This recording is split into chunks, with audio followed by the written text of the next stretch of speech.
Older people are being let down by the police because their needs aren't properly understood. That's the finding of a new report by the police watchdog.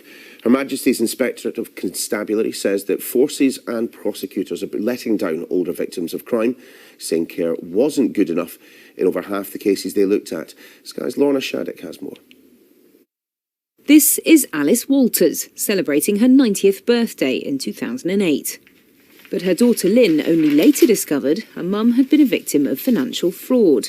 Her property had been transferred out of her name and she'd been moved to a care home, with Lynn powerless to stop it.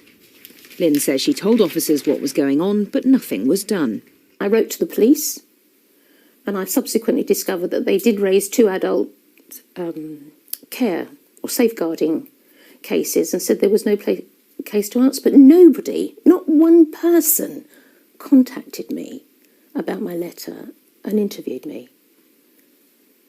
And I feel very upset about that.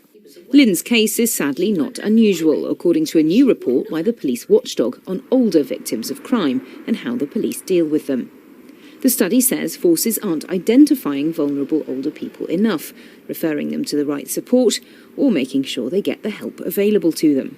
There are certain basic considerations that weren't being met in the case of crimes against older people. And so if officers can get it right, can build those strong cases, can ensure that elderly victims have their evidence taken in the best way possible, that will build a stronger case. That will lead to a better outcome.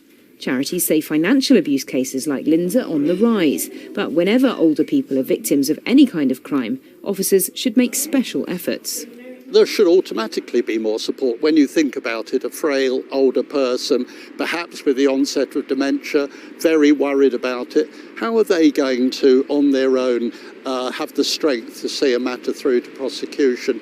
And if we are going to be treating our older people as well as we treat children, and other victims of crime, then of course we would say, well, we must help them get the evidence out. The National Police Chiefs Council told us they welcomed the scrutiny of the report, saying they would work with their partners to achieve the recommendations. In particular, they said, we are considering enhancing training and guidance provided to officers, as well as increasing the profile of crimes against older people. Our resource constraints mean that we cannot deal with every victim in the way they would like, and indeed in the way we in policing would like to be able to. As the population ages, the hope is that police can be prepared to keep older people as safe as the rest of us. Lorna Shattuck, Sky News.